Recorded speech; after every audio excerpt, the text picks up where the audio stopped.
Magandang buhay mga ka-farmers. Gagawa tayo ng bahay kubo para sa bagong panganak ng ating kalabaw. Pinangalanan ko na siyang Uno. Yan. May ginawa ako dyan sa may ibaba. Medyo maliit. Kaya nagpagawa tayo ng medyo mas malaki at mas maluwag. Today is January 17, 2026. So 5 days pa lang ngayon sa ating kalabaw na nanganak.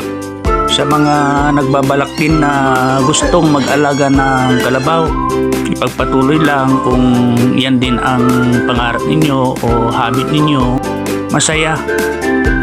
Hindi mo rin maramdaman ang pagod mo kapag nanganak na ang alaga mong kalabaw. Yan lang mga ka-farmers, sana nag-enjoy kayo sa panonood at marami pang ma-inspire sa video na ito.